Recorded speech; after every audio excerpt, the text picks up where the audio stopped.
कुछ करो कुछ बनो। भाग 16। जितेंद्रिय बनो। जितेंद्रिय क्या है? महर्षि मनु जी कहते हैं, श्रुत्वा स्पृष्ट्वा च दृष्ट्वा च भुक्ता घ्रात्वा च यो नरः न हृष्यति ग्लायति वा स विद्ययो जितेंद्रियः। मनुस्मृति। सुनकर, छूकर, देखकर, खाकर और सूंघकर जिस व्यक्ति को न प्रसन्नता होती है और न ग्लानि, वह व्यक्ति जितेंद्रिय है। संसार के समस्त पदार्थ आत्मा के लिए हैं। वेद संसार के पदार्थों का उपभोग करने का आदेश देता है। आप देखो और सुनो, परंतु किस प्रकार? भद्रं कर्णेभिः शृणुयाम देवा भद्रं पश्येमाक्षभिर्यजत्राः। यजुर्वेद। कल्याणकारी और हितकारी वचनों को सुने तथा आंखों से सुख प्रदान करने वाले भले दृश्यों को देखें। आपकी भावनाएं किस प्रकार की होनी चाहिए?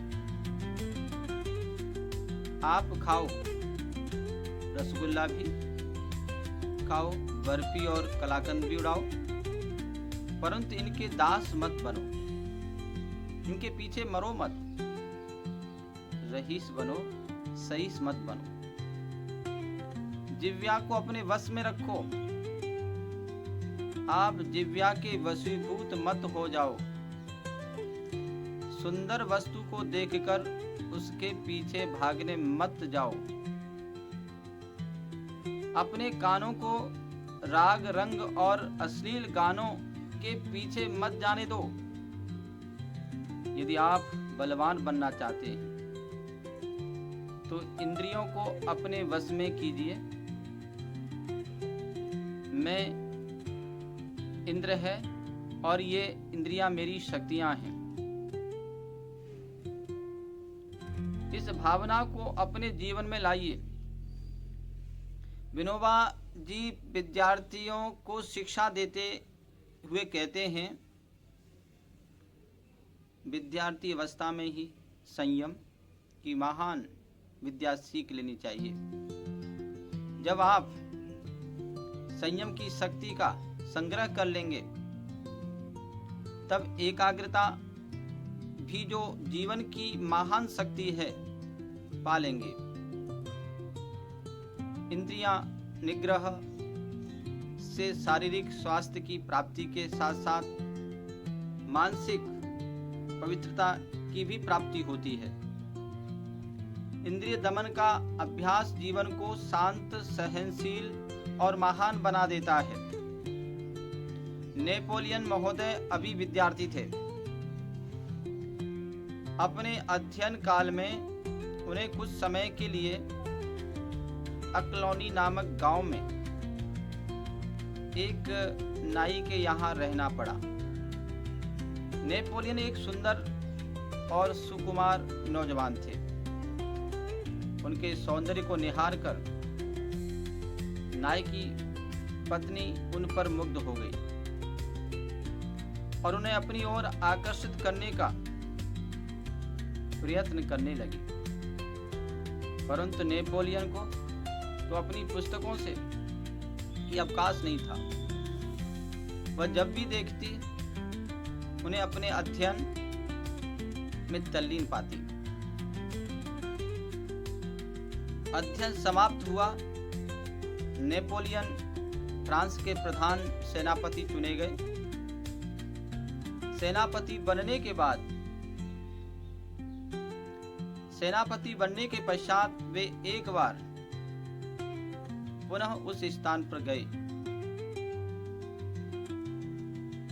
नाई की पत्नी दुकान पर बैठी थी।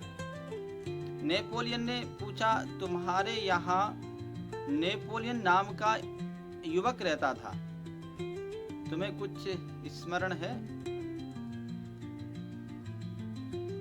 उसका स्त्री झल्लाकर बोली, रहने दीजिए, ऐसे नीरस व्यक्ति की तो मैं चर्चा भी नहीं करना चाहती।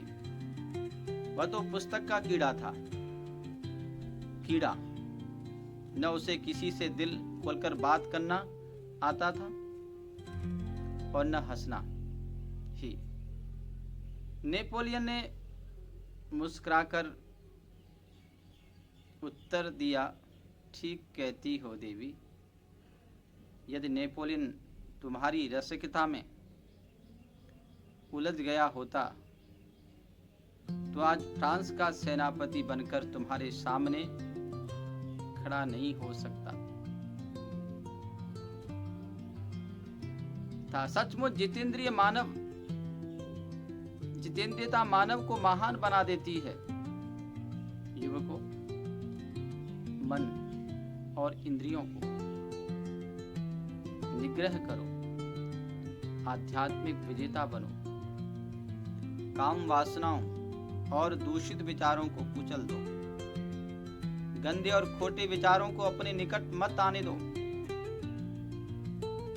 काम वासनाओं को रोककर धारणा, ध्यान और समाधि का अभ्यास करना कठिन कार्य है, परंतु धैर्य, प्रयत्न, पुरुषार्थ, श्रेष्ठ पुरुषों का संग, दृढ़ संकल्प और आत्मविश्वास से सब कठिनाइयां दूर होकर मार्ग सरल और विघ्न रहित हो जाता है।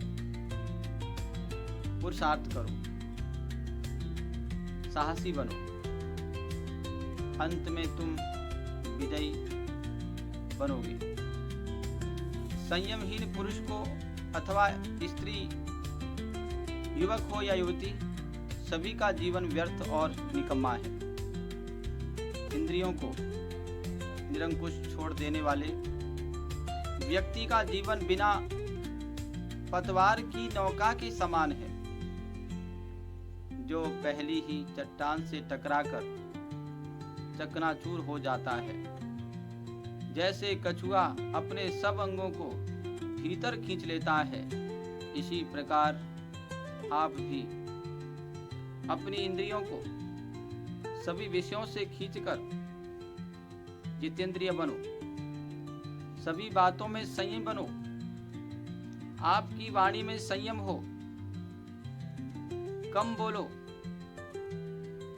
जो बोलो मधुर और मीठा बोलो। भोजन में भी संयमी बनो, पेटू मत बनो। कम खाओ, परंतु कम खाने का यह अर्थ कदापि नहीं कि भूखे ही रह जाओ। शीलवान बनो, शीलम परम भूषणम। शील मनुष्य का सबसे उत्तम आभूषण है। स्त्री जाति का आदर और सम्मान करो। सड़क पर जाती युवतियों को देखकर तालियां और सीटियां न बजाओ। अश्लील चेष्टाएं न करो। अपने से बड़ी स्त्रियों को माता के समान, बराबर वालियों को बहन के समान और छोटियों को पुत्री के समान समझो। उन्हें उस दृष्टि से देखो। जितेंद्रिय बनने के लिए यह अत्यंत आवश्यक है। प्रत्येक क्षण काम में लगे रहो। जब आप पढ़ने बैठो तो संसार के सारे विचारों को एक ओर रखकर पुस्तक में ही खो जाओ। पुस्तकों के अतिरिक्त और कोई विचार आपके मस्तिष्क में आए ही नहीं। अंत में एक संस्कृत कवि के स्वर में स्वर मिलाकर इतना ही कहना है, संपदाम कथितः पंथा इंद्रियाणाम ही संयम विपरीतस्तु विपदाम येनिष्टम तेन गम्यताम।